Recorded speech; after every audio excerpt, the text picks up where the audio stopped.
Alright, so let's focus on something a little more difficult, like 1 over x plus 4. So same rules apply. The limit h goes to 0.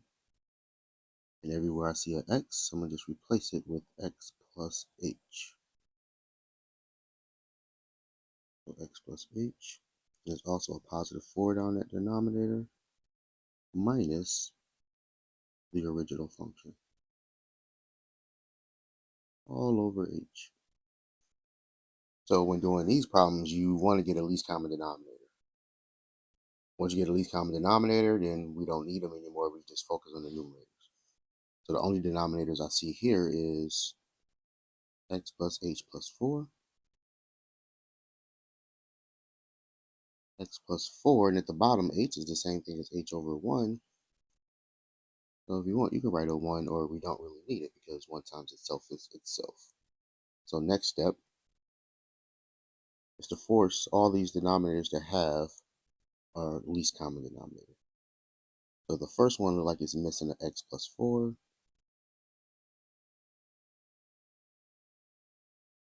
Bottom.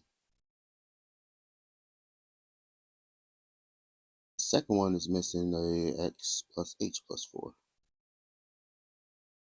Let's multiply that top and bottom, x plus h plus 4.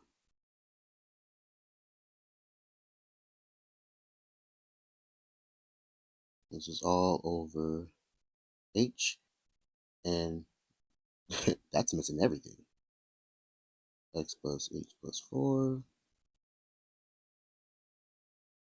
x plus 4 top and bottom.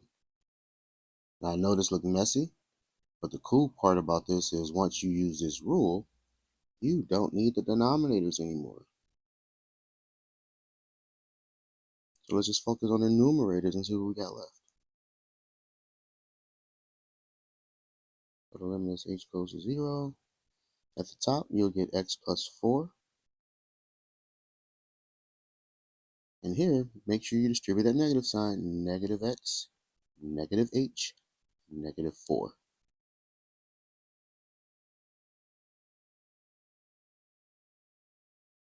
And at the bottom, you'll get h, and I'm not finna fold this mess up. I'm just about to leave it the way it is.